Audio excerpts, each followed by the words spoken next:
Oke, sebelumnya perkenalkan nama saya Iqbal Hermawan dengan NIM 1030423100053. Pada kali ini saya akan membahas terkait tugas besar mata kuliah keamanan cyber.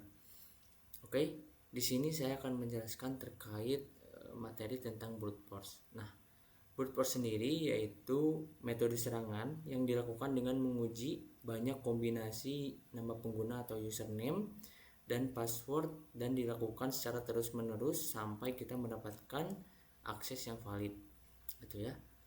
Nah, untuk melakukan pengujiannya di sini saya menggunakan aplikasi DVWA, gitu ya, dengan aplikasi pilot atau tesnya menggunakan Booksuite.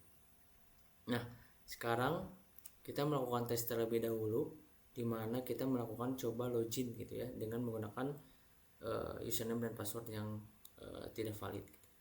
Pertama kita login terlebih dahulu. Nah, di sini saya sudah login, gitu ya. Nah, karena kita diminta untuk level yang medium, kita pilih di DVWA security, lalu pilih security level medium, kemudian submit. Oke, lalu kita masuk ke menu brute force. Di sini kita coba lakukan tes username dan password yang tidak valid, gitu ya, admin. Kemudian kita klik login, lalu kita, nah di sini kita mendapatkan output username dan password incorrect atau username dan password salah. Lalu kita lakukan lagi admin 123 misal, kita lagi. Nah, di sini juga sama ya. Nah, di mana yang membedakannya ketika antar levelnya kita bisa lihat di view source. Kemudian kita coba scroll ke bawah. Nah, di sini ada else sleep 2 gitu ya. Artinya ketika melakukan login kemudian kita incorrect, dia akan jeda selama 2 detik gitu ya. Oke. Yang sekarang kita akan melakukan pengujian menggunakan aplikasi Booksuite. Di sini saya udah download. Klik Booksuite. Nah, oke. Kita coba login atau buka dulu aplikasi Booksuite. Nah, ini kita klik next, lalu start book.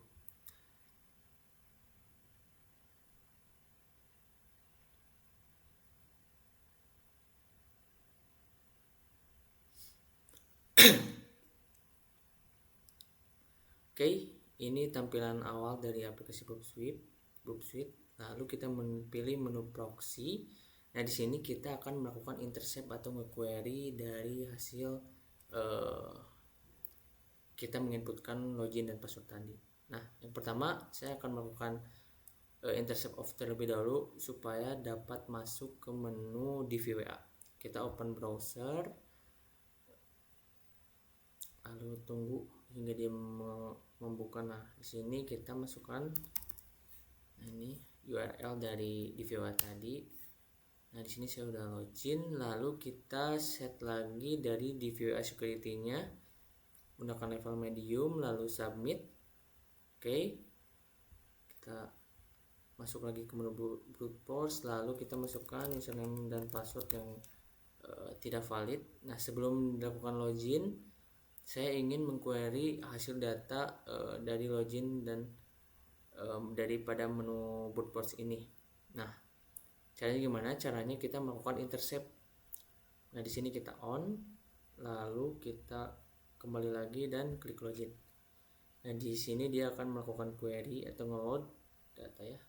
Nah, sehingga dia akan menampilkan tampilan seperti ini. Nah, dapat kita lihat pada menu request query parameters terdapat username dan password yang tadi kita masukin. Nah, lalu kita klik kanan, lalu send to intruder, masuk ke intruder, lalu di sini akan muncul tampilan seperti berikut. Nah, kita akan melakukan dollar pada username dan password yang kita inputkan tadi, $, kemudian pada menu password juga $. Ini untuk melakukan payload atau nge-attack si username dan password nantinya. Nah, kemudian kita pilih cluster bomb. Lalu di sini terdapat payload position, di mana pada payload position 1 ini untuk username dan untuk 2 ini password. Untuk username, kemudian pilih payload type tentang file. Nah, di sini saya akan menginputkan file list username yang sudah saya buat. Di sini ada user list, kemudian kita inputkan, lalu payload position 2 untuk password, pilih runtime file, lalu isikan password list di sini. Nah, kalau misalkan sudah, kita masukkan list password misalnya, lalu kita pilih start attack. Oke, lalu kita cek intruder ini. Nah, dia akan melakukan intruder attack pada si DVOA tadi. Nah, ini adalah list password yang saya select tadi pada menu select file. Nah, yang membedakan biasanya ketika memang kita mendapatkan username dan password yang valid itu berbeda pada body length-nya. Nah, biasanya dia angkanya itu tidak sesuai ya. Misalkan ini 5072, 5071 ini kan sama semua. Nah, misalkan yang berbeda itu misalkan nantinya dia menjadi 5011 gitu ya. Kita cek terlebih dahulu. Dia masih melakukan. Nah, di sini dapat kita lihat pada kolom 17 admin password, dia range-nya itu 5115. Gitu ya, sangat jauh pada range yang list di payload ini. Nah, biasanya ini menandakan username dan password yang valid. Nah, gimana cara memastikannya? Kita masuk lagi ke menu DVOA tadi, kita coba refresh. Nah, lalu kita masuk lagi ke menu brute force, lalu kita masukkan admin, kemudian tadi passwordnya admin password ya. Di sini admin password. Kita lihat perbedaannya. Apakah dia berhasil atau salah? Kita coba login. Nah, di sini dia muncul tampilan welcome to the password protect area admin yang menandakan username dan password valid. Oke, sekian yang dapat saya sampaikan pada materi brute force kali ini. Terima kasih.